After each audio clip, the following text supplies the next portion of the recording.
One time they called it grooving. You know, grooving on a Sunday afternoon.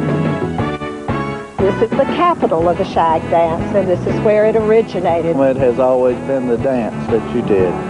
The feeling of shag is all the things, being near the ocean, turning the music on and just letting your feet go. If you're from the South and never heard of the shag, something's wrong with you. We're in North Myrtle Beach in the Ocean Drive section of North Myrtle Beach, out on our beautiful beach. We have people from up and down the East Coast that come to the Grand Strand just to shag. I've been coming since 1981. Great people and great times. So. That's right. Good food, good dancing, adult beverages. Excuse me, ladies. Don't show that to my mama. The shag has been a dance that originated back in the early 30s and 40s. Actually, it was known as the jitterbug then.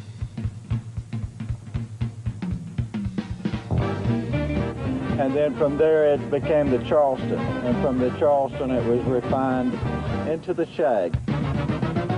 It is a male-dominated dance, which some females don't like, but it is a male-dominated dance. And it has lasted because we have a very large populace of people who grew up with this dance.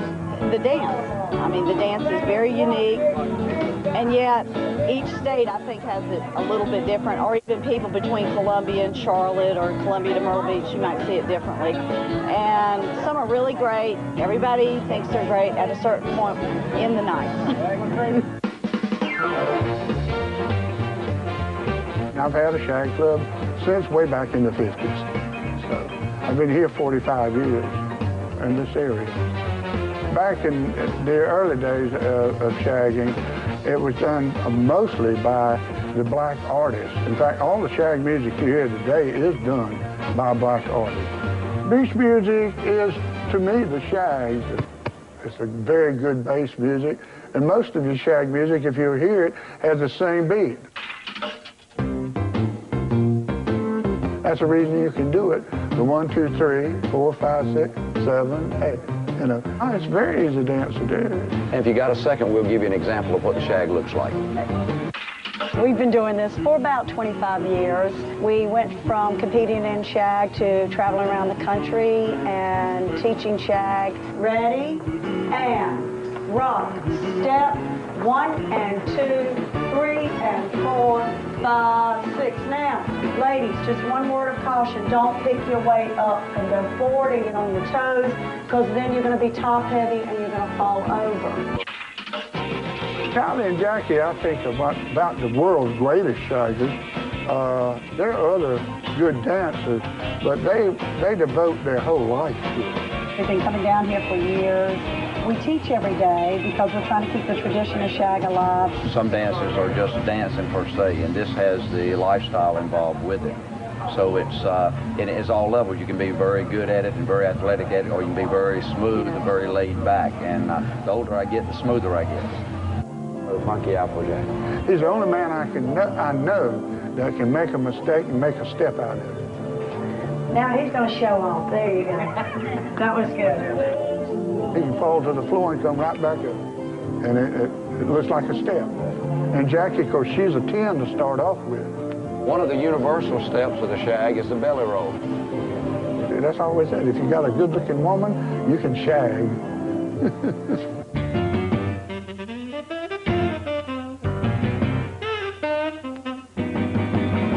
The attire for women, the shag is always going to be pants.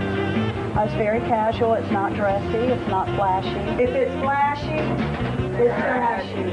You got it. The men wore certain types of slacks and certain types of shoes, and then that changed, and they would go, then you colleges would wear the Weegens and the khaki pants and those kind of things. And then when I first started, we were wearing Weegens and flared polyester pants. You know, ugly, cheap pants, but we were wearing them. You could tell us because we were the only ones that wear them with the little pockets up in the top and so forth.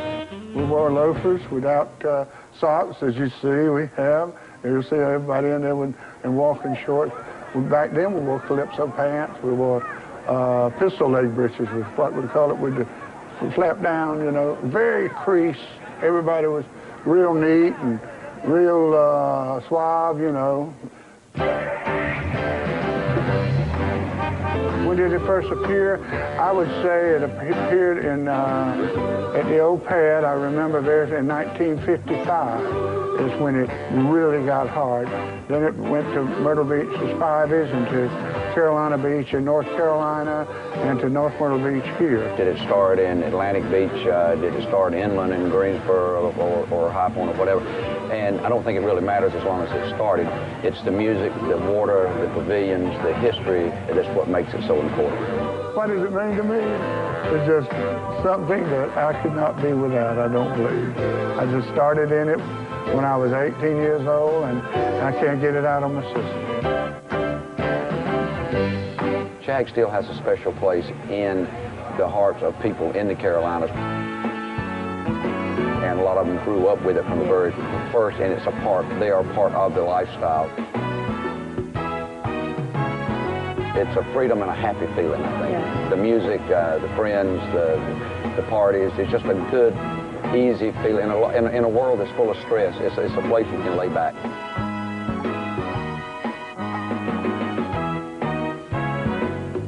Coming up next on Liars and Legends.